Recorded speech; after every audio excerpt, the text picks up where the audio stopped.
Hello fellow bookworms, it's Katie. Today we're doing a double feature of book reviews. Let's talk about Huntress and Ash by Malinda Lo.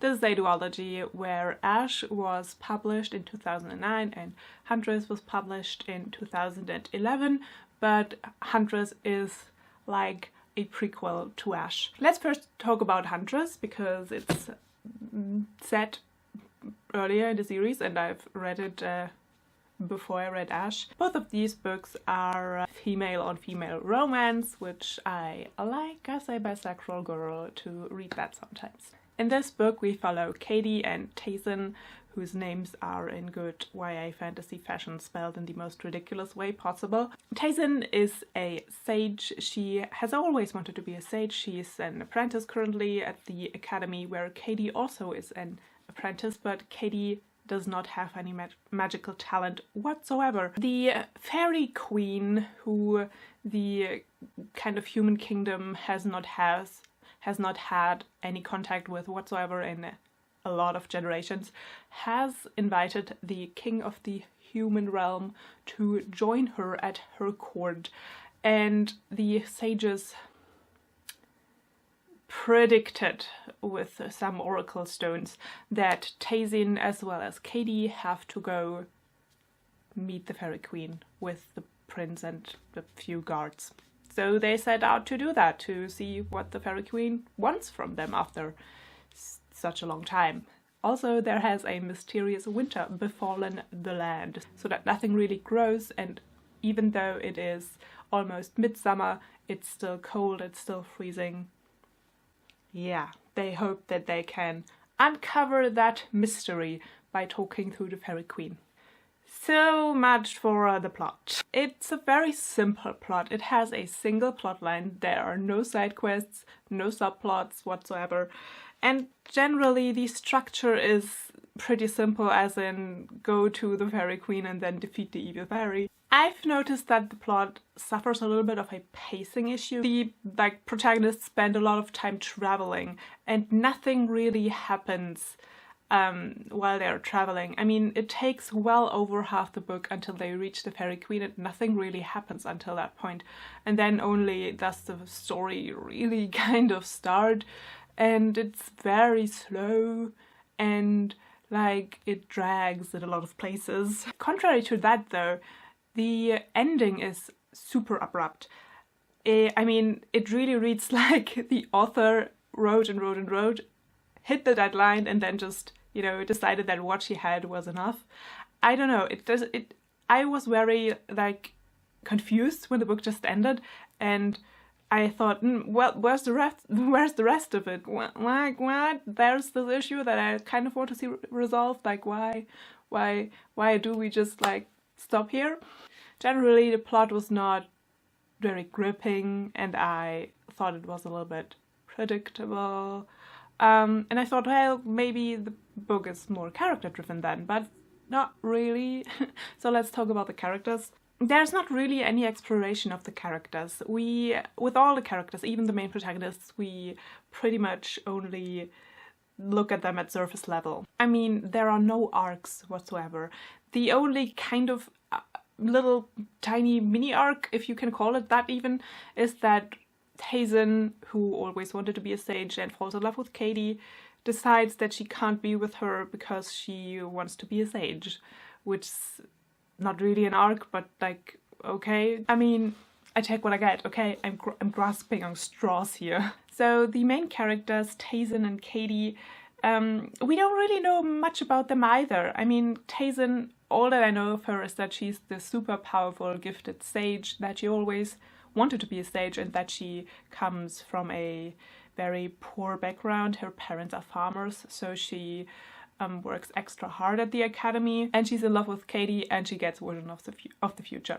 That's all that I know of her. And Katie, she has no magical talent. Her father is the king's chancellor, so she grew up, rich and wanting for nothing. Her father wants her to enter in a arranged marriage, which, will result in a political advantage for him. And she doesn't want that because she says, out loud that, nope, I'm a lesbian, I do not want to marry any man. All the other characters, and there are not really a lot of them, are just there to delay the plot, like Katie's father or the king, or as plot device, like the prince or the guards. As for the romance, I didn't really like it, as in, not like that's not my problem, that is the lesbian romance, not at all. It's just that it doesn't really develop. I don't know how else to describe it. I mean, Katie and Taysen don't really share any scenes, although they are together in this very small party and spend a lot of time together. They don't really have any banter, they don't really share any scenes or talk to each other, they don't have shared interests. They don't, gradually discover that their love interest is an agreeable human being to be around. The relationship between them doesn't so much as develop, then they just one day decide that they are in love with each other and that, they look at each other and through these looks fall in love, and I don't know. Can you fall in love with someone without ever talking to them and just looking at them? Because I don't think you can. I don't think that's very realistic. It just reminded me of this "and now kiss" gift, because it felt like the author really wanted those two to be together, but she didn't really, lay the groundwork. Alright, now let's talk about the world building in the first book. Almost everything is told through exposition through the narrator or the characters, but there are no rules. Like Taysen has this magic system that she uses, but there are no rules or any explanation whatsoever for it. It just exists, and it's this really basic medievalish world with fairies. But the author in the acknowledgement, or she says that she drew heavily on Chinese mythology, and I didn't really see that. It felt like a very average fairy story,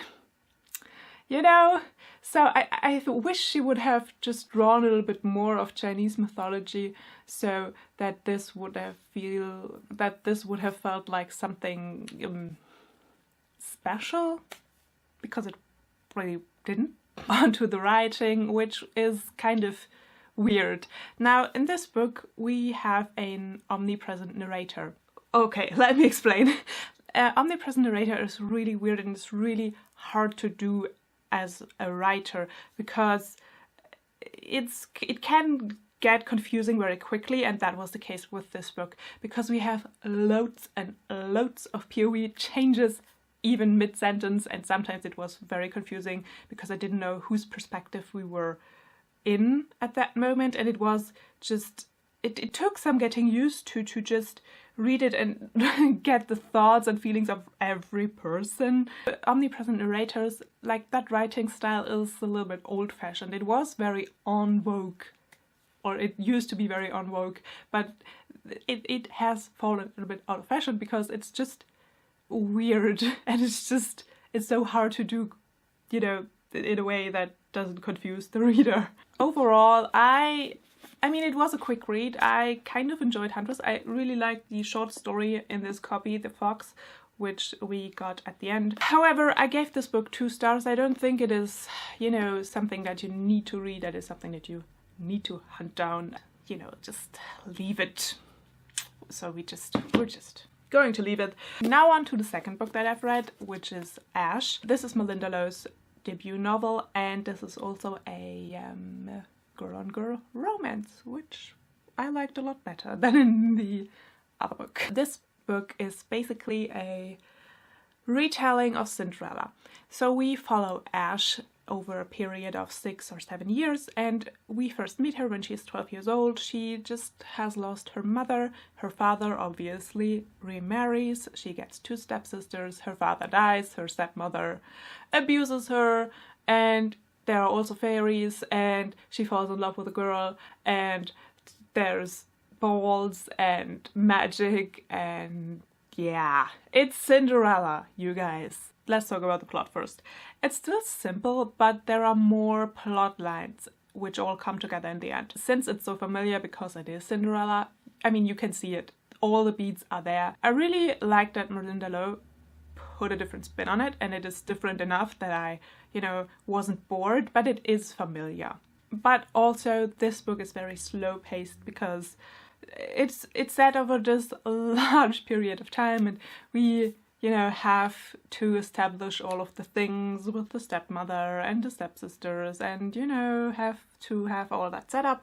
But I do think it is more character driven, so let's talk about the characters. I like that the characters in this book all have a little bit, or most have a little bit more depth to them, especially one of the stepsister, Ash herself. I really enjoyed her. You really feel for her because the domestic abuse is portrayed very effectively, and I mean, it hit me in the heart because I had to deal with abuse from my mother, and that's just something that always, gets me when I read it. Now Ash, she is more of a proactive character. She is the Cinderella character, but she's more proactive. She kind of keeps her courage and her...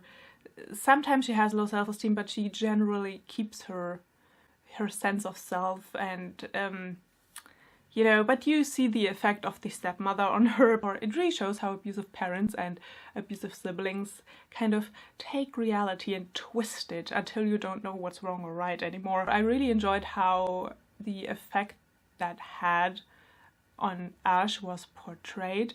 It was really nicely done, which is a weird thing to say about abuse, but I mean it was done in a way that is realistic. Let me just put it that way. Ash is shy, and she gets isolated by the stepmother, who does that deliberately removing Ash from her surroundings and removing Ash from all possibilities of getting help. And through that, Ash gets very, shy, and she doesn't really, and awkward, and she doesn't really know what to do with the world, and she's just a little bit, she lives a little bit in a dream and a little bit in her fairy tales. And it's heartbreaking when it's described how she misses her mother and her father and how alone she feels in this house with her abusive stepmother.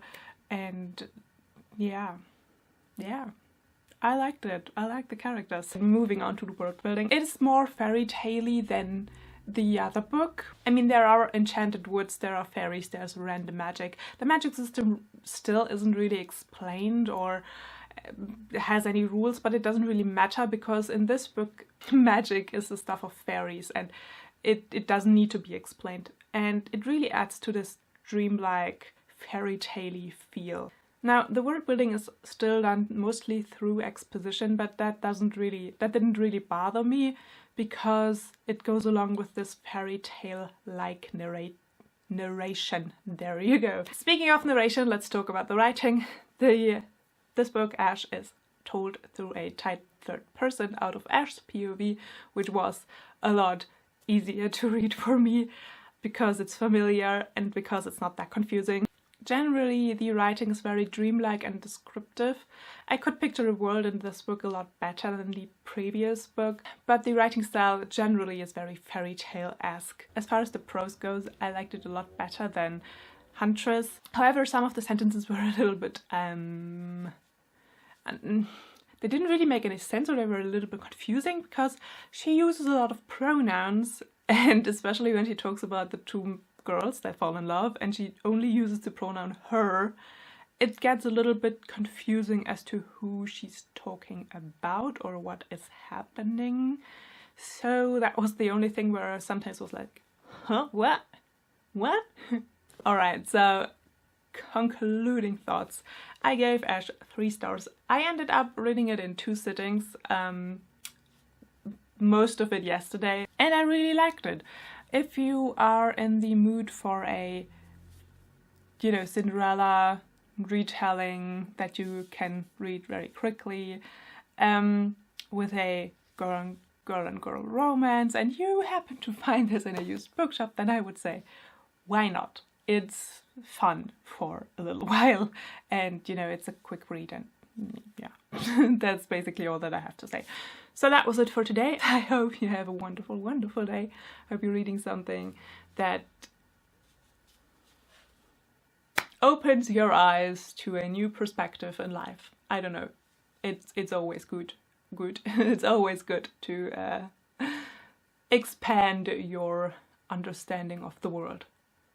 I don't know. I hope you're having a wonderful day, and I will see you soon. Bye.